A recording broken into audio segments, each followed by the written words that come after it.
يعني فما فيش مريح خط الظهر بتاع الشرطه.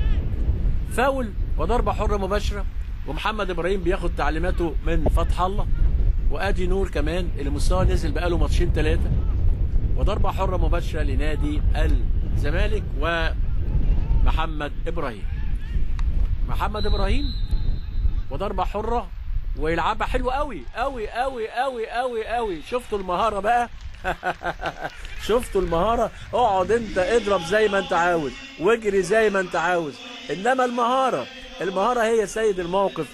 محمد ابراهيم من ضربه حره مباشره يحط هدف جميل جميل جميل جدا جدا، ضحك بيه على كله بهدي جدا وبالراحه جدا وحاجه جميله. واحد الزمالك لا شيء اهو. بص حضراتكم، يعني الراجل واقف لسه، بص لفها سلام، واخده الواو الواو الواو الواو، وعلى طول هدف جميل في الدقيقه 19 من زمن الشوط الثاني من ضربه حره مباشره. محمد ابراهيم ضحك على احمد سعد وحطها من فوق الحيطه وما لحقهاش. بصوا فيها لولبه جامده قوي قوي قوي، نزلت وراحت.